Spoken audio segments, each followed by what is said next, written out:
Hii bado ni hatua ya kwanza ya kuokoka.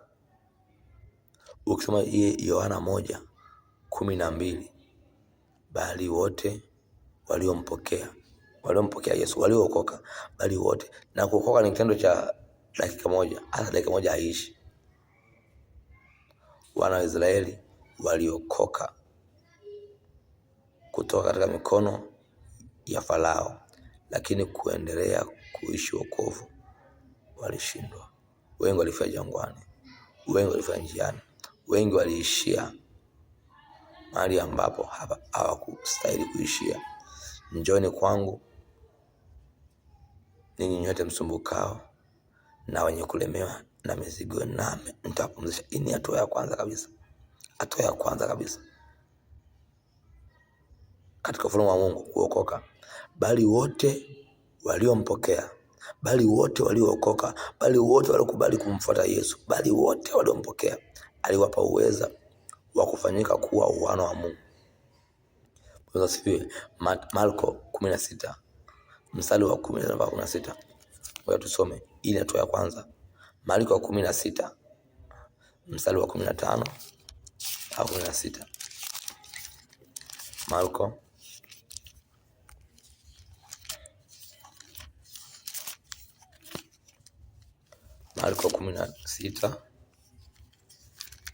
16 tofauti ya kuokoka na kuishi maisha ya wokovu. Marko 16 mstari wa 15 na 16 anasema hivi: akawaambia, enendeni ulimwenguni mwote mkahubiri Injili kwa kila kiumbe. 16 aaminie na kubatizwa ataokoka, asiyeamini atahukumiwa. Aaminie na kubatizwa ataokoka. Watu wengi wamebatizwa, watu wengi wameamini, watu wengi wameokoka, wameongozwa sala ya toba. Inshu, je, wanaishi maisha ya wokovu? Wanaishi maisha ya wokovu? Wanayaishi maisha ya wokovu? Maisha ya wokovu ni vipi? Maisha ya wokovu ni nini? Maisha ya wokovu inakuwaje? Bwana asifiwe. Tunaanza kwenye Luka 9 mstari wa 23. Luka 9:23. Maisha ya wokovu ni nini? Kwa nini unasema tofauti ya kuokoka na kuishi maisha ya wokovu? Hebu tuambie. Maisha ya wokovu ni Luka 9:23. Luka 9:23. Maandiko yanasema hivi: akawaambia wote, mtu yeyote akitaka kunifuata na ajikane mwenyewe, ajitwike msalaba wake kila siku anifuate. Bwana asifiwe. Mtu yoyote, Yesu anasema, Yesu analiambia kanisa, Yesu anatuambia sisi kizazi hiki. Mtu yoyote, Yesu akawaambia wote, wakubwa, wadogo, wazee, vijana, mtu yoyote akitaka kunifuata na ajikane mwenyewe, ajitwike msalaba wake kila siku anifuate. Ajikane mwenyewe. Mtu yoyote akitaka kuyaishi maisha ya wokovu, sio akitaka kuokoka, hapana. Mtu yoyote akitaka kudumu katika wokovu, ajikane mwenyewe, ajitwike msalaba wake kisha amfuate Yesu. Yatupasa tujikane wenyewe, yatubidi tujikane wenyewe, tujitwike misalaba yetu kila siku na tumfuate Yesu. Tujikane tabia za asili, tujikane viburi vya uzima, tujikane mambo yatuzongayo kwa wepesi. Huku anasema, njooni kwangu ninyi nyote msumbukao na wenye kulemewa na mizigo, nami nitawapumzisha. Ebrania 12 mstari wa 4 anasema hivi: hamjafanya vita bado hata kumwagika na damu, mkishindana na dhambi. Tuangalie Ebrania 12:4. Hii ndio kuishi maisha ya wokovu. Wokovu ni vita. Kuokoka ni tofauti na kuishi maisha ya wokovu. Wokovu ni vita. Bwana asifiwe. Ebrania 12:4. Riko sharabasia taya jalika blahante rakosia taya walaka wa Ebrania rakosia taya paramana masia taya walaka wa Ebrania 12 mstari wa 4 anasema hivi: hamjafanya vita hata kumwagika damu mkishindana na dhambi. Sisi hatujafanya vita hata kumwagika damu. Ni kweli maandiko yanasema hivi, kwa maana vita vyetu sio juu ya damu na nyama. Maana vita vyetu sio juu ya mwili huu wa damu na nyama. Hapa anasema hivi Ebrania 14:2, Ebrania 12:4, hamjafanya vita hata kumwagika damu mkishindana na dhambi. Ili uishi maisha ya wokovu, ili udumu katika wokovu, mambo yafuatayo: kufanya vita dhidi ya dhambi. Yaani dhambi sio mtu anapitiwa vita, unashindana na dhambi. Sitaki dhambi, sitaki dhambi.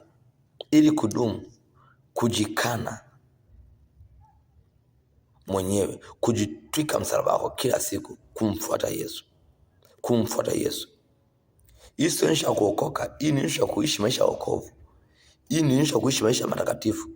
Hii ni nishu ya kutokubali kufia jangwani.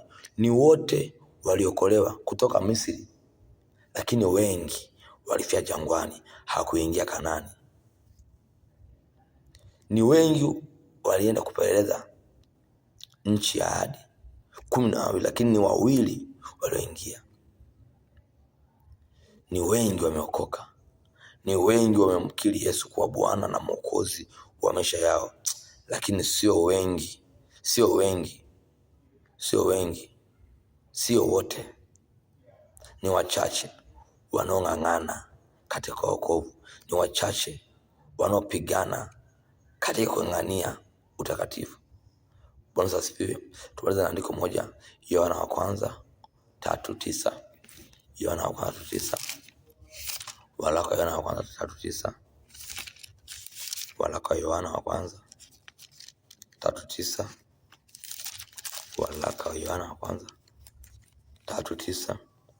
Anasema hivi, kila mtu aliyezaliwa na Mungu hatendi dhambi, kwa sababu uzao wake wakaa ndani yake, wala hawezi kutenda dhambi kwa sababu amezaliwa kutokana na Mungu. Kila mtu aliyezaliwa na Mungu hatendi dhambi. Kila mtu aliyeokoka, kila mtu aliyezaliwa mara ya pili, kila mtu aliyemkubali Yesu kuwa ni Bwana na Mwokozi wa maisha yake. Sasa inakuwaje watu wengi wameokoka lakini bado wanatenda dhambi? Inakuwaje? Ebrania 4:12. Ebrania 12:4, hamjafanya vita bado tunacheza na wokovu, bado tunarukaruka. Ndugu mpendwa, ndugu unasikia sauti hii, ipo tofauti kati ya kuokoka na kuishi maisha ya wokovu. Ili uishi maisha ya wokovu, ili udumu katika wokovu, jikane nafsi yako, kana matendo. Sio yale maneno yaliyoongoza sala ya toba, sio ile sala ya toba iliyoongoza siku ile. Aishi hapo. Tenga muda binafsi nje na ratiba za kanisa. Kuwa na muda wako binafsi wa kumtafuta Mungu. Kuwa na muda wako binafsi wa kukaa mbele za Bwana. Kuwa na mifungo yako binafsi nje na mifungo ya kanisa. Kuwa na vipindi vyako maalum vya kumtafakari Mungu nje na magrupu. Wokovu ni vita. Hamjafanya vita bado hata kumwagika damu mkishindana na dhambi. Bwana asifiwe. Wokovu, maisha ya wokovu ni tofauti na kuokoka. Mungu akubariki sana. Mungu akutie nguvu. Wewe ulianza safari ya wokovu, wewe ulimpokea Yesu, jitie moyo, jitie nguvu, jikane kila siku. Chukia tabia zisizofaa, ichukie dhambi. Dhambi isiwe na sababu kwako. Chukia dhambi, kataa dhambi, fanya vita na dhambi. Dhambi ya uongo, dhambi ikuzingayo kwa wepesi, na Mungu akusaidie katika jina la Yesu Kristo. Amen.